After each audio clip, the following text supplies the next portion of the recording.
welcome back and welcome to Vlogmas Day 13. It is Friday the 13th and, you know, everything that comes with it being Friday the 13th today. Let's not talk about that. Let's talk about a Christmas movie instead. Welcome to another book versus movie video. On Tuesday, I uploaded my top 10 favourite festive films, which was very hard to put together. A lot of people I've spoken to have been like, how have you missed this out? And how have you missed this out? And yes, could have done your whole top 25 and then there still would have been some left out, you know?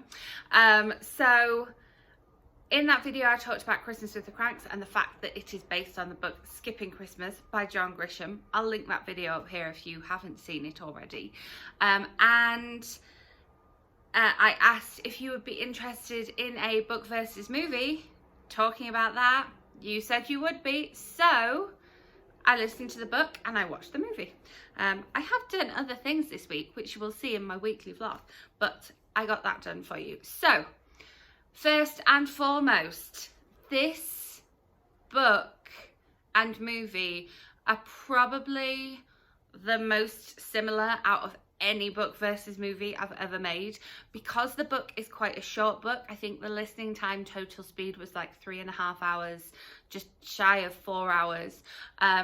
Because it's so short, I think it was super easy for them to just turn that into a script, because as you're watching the movie and as I was reading the book knowing about the movie, the dialogue is exactly the same, and then the narration of the book is said by the individual characters or else set up in picture form.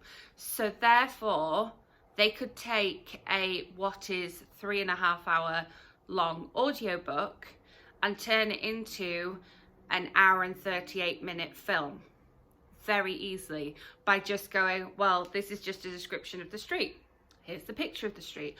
Well, you know, this is talking about the fact that we open on the Sunday after Thanksgiving, the busiest travel day of the year. We open on them, you know, coming up the escalator in the airport with Luther saying, busiest travel day of the year, you couldn't have waited. And so I think it was very easy for them to turn it from the book into the script that we see on the screen. So this is probably the most similar out of any of the book versus movie videos. And as I say, when I was listening to the book, I was going, sure, that's the exact same dialogue as Jamie Lee Curtis says. I'm sure that Tim Allen just says that, and I remember this happening, and I remember that incident, and the tanning. So some of the differences, let's form words here. Let's take one more sip of coffee. We have our candy cane coffee mug today. So I would just say, when you read the book, obviously you get the details described to you, and it is quite detail heavy. And so again, they would have had a lot to go off when they were putting together the scenery for the film and putting together the staging for the film, because it is quite detail heavy. There's not like a ton of dialogue in the book. It's a lot of this happened and then this happened, and you know, Luther felt this way and Nora felt this way, and then this happened, and then we have like a little bit of dialogue. So I would say that the book compared to the film is very detail heavy. The fact that we have a movie that's supposed to be a comedy movie means that another of the differences between the book and the movie is that a lot of the kind of emotions and comedy moments are of course exaggerated in the film. So when Nora is out shopping for the hickory honey ham for Blair's favourite for the party, we see a lot of comedy moments, physical comedy moments there with Jamie Lee Curtis in the supermarket that aren't in the book. You know, there's mention of the ham in the book, but we don't see that like fight and disaster and the trauma that goes with it. And when she comes back to the house and she's like, never say hickory honey ham to me again. We don't have that in the book, but then that's the kind of thing that would need to be exaggerated on the screen. And because they've gone for the comedy aspect of it, yes, that kind of thing is more comedic. So when Luther ices his sidewalk so that the carol singers can't get to them, and the whole thing with the carol singers popping up all around the house as they're trying to hide from them, that is obviously exaggerated for the film. That isn't necessarily in the book. And then the Free Frosty campaign is very much in the book, but again, in the movie it's exaggerated. There are a lot more instances, we see a lot more of it. It's just elaborating on it and making it just even more kind of in-depth. And then the other thing that struck me is we don't have any kind of talk of Luther and Nora's relationship in the book, whereas in the movie we see them kind of alluding to being intimate a few times throughout the movie. And you know, oh, it's not even Sunday or Saturday night, whichever night it is. It's not even a Saturday night, not even a Sunday night. And that isn't in the book at all, which again, I think makes it more of a relatable movie. We know that Nora and Luther have a relationship in the book. We know that they're married, they've got Blair.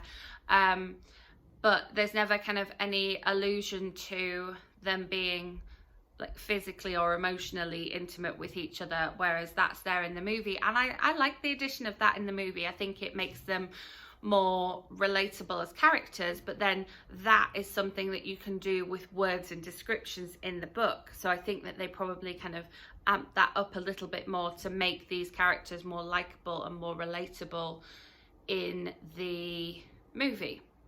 I would say that I think that Luther comes off as slightly more of a bad guy in the book, just because in the film we've got all that physical comedy and we've got that intimacy with his wife, and so we kind of see him, oh well, you know, he's trying and he's a bit grumpy, but we'll let him off, he's all right. Yeah, he kind of felt a little bit more like a villain in the movie rather than being actually just a human trying to save some money and having a good idea. But on the whole, this just sticks to the book like anything else. So if you like the movie, you will like the book, and if you like the book, you will like the movie. I really enjoyed reading the book, and it made me want to watch the movie, so much so that I ended up watching it on my phone. But it's another Christmas movie ticked off for the season, so I do not mind that. Absolutely do not mind that. Yes, so thank you very much for suggesting that yes, you would like to see a book versus movie, because I enjoyed reading the book. I will be back with another video tomorrow, so make sure you are subscribed. If you enjoyed this video, give it a thumbs up, and as always, if you have any other Vlogmas videos you would like to see between now and the end of December, let me know in the comments. Always happy to make more on demand. Thank you very much for watching, and I will see you tomorrow. Bye.